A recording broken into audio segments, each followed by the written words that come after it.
بھائی السلام علیکم ورحمۃ اللہ وبرکاتہ.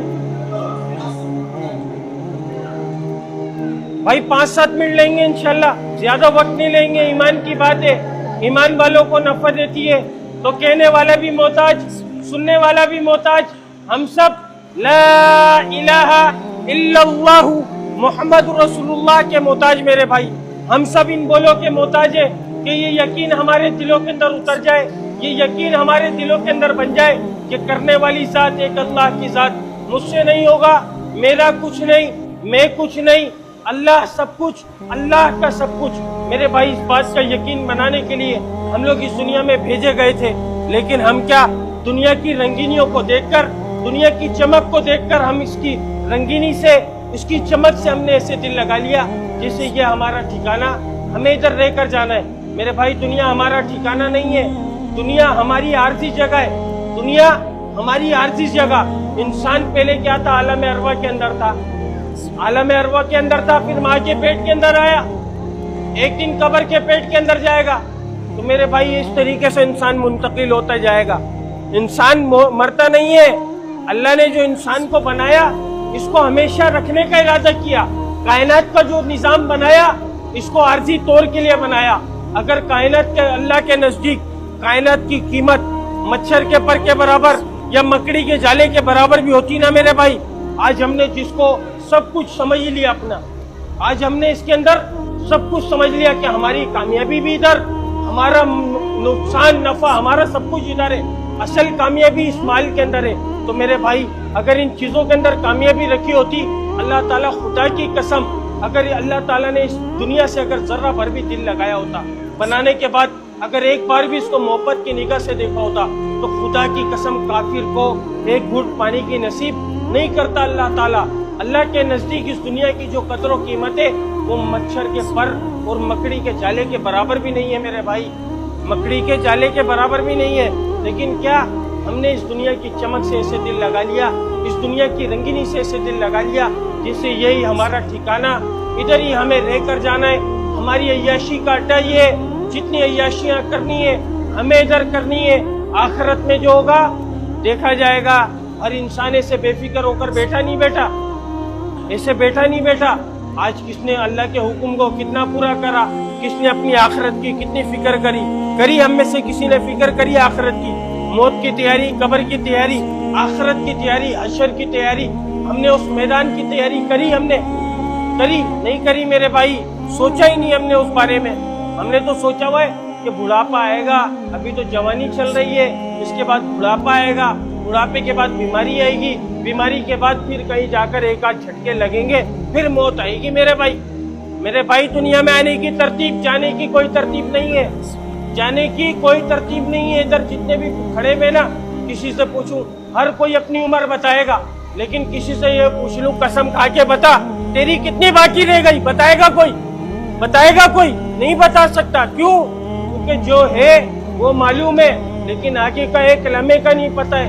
تو میرے بھائی ہم کیا ہزاروں, کیا آگے پورے مہینوں کے, پورے سالوں کے شیڈیول تیار کر رکھے ہوئے ہم نے کہ ابھی یہ کرنا ہے, پھر اس کے بعد بی اے کرنا ہے, پھر سی اے کرنا ہے, پھر ایف اے کرنا ہے, پھر فلانا کرنا ہے, پھر ڈھماکہ کرنا ہے, اس کے بعد اپنی لائف کو سیٹل کرنا ہے, پھر اس کے بعد شادی کرنی ہے, پھر اس کے بعد کاروبار کرنا ہے. ہم نے تو یہ سوچ بنا کر بیٹھی بھی اپنی. کسی نے آخرت کی تیاری کری نہیں کری میرے بھائی. اس تیاری کے لیے ہم لوگ اس دنیا میں بھیجے گئے تھے, اس مقصد کو جاننے کے لیے اس دنیا میں بھیجے گئے تھے. کیوں؟ رسول اللہ صلی اللہ علیہ وسلم فرما رہے, جس کا مفہوم ہے کہ بہترین شخص ہو, عقل مند انسان کون. کسی نے رسول اللہ صلی اللہ علیہ وسلم سے پوچھا کہ یا رسول اللہ عقل مند کون ہے؟ آپ صلی اللہ علیہ وسلم نے فرمایا جس کا مفہوم ہے کہ عقل مند وہ جو موت سے پہلے موت کی تیاری کر لے. اور اللہ تعالیٰ قرآن پاک میں فرما رہا ہے جس کا مفہوم کہ کامیاب کون لوگ ہیں؟ مال والے نہیں ہے کامیاب. اگر مال والے کو سوچ رہے نا کہ مال کے اندر کامیابی ہے, تو سب سے پہلے اللہ تعالیٰ نمرود, فرعون, قارون, حمان, شداد, یہ وقت کے اتنے بڑے بادشاہ تھے, اللہ تعالیٰ ان لوگوں کو کامیاب کر دکھاتا. کیوں نہیں کرا؟ کیونکہ اللہ کا حکم, نبی کے طریقے ان کی زندگیوں میں نہیں تھے. اللہ نے ان کے مال کے ساتھ ان کو زمین کے اندر غرق کر دکھا دیا. پھر اللہ تعالیٰ کن کی تعریف کر رہا ہے؟ کامیاب کون؟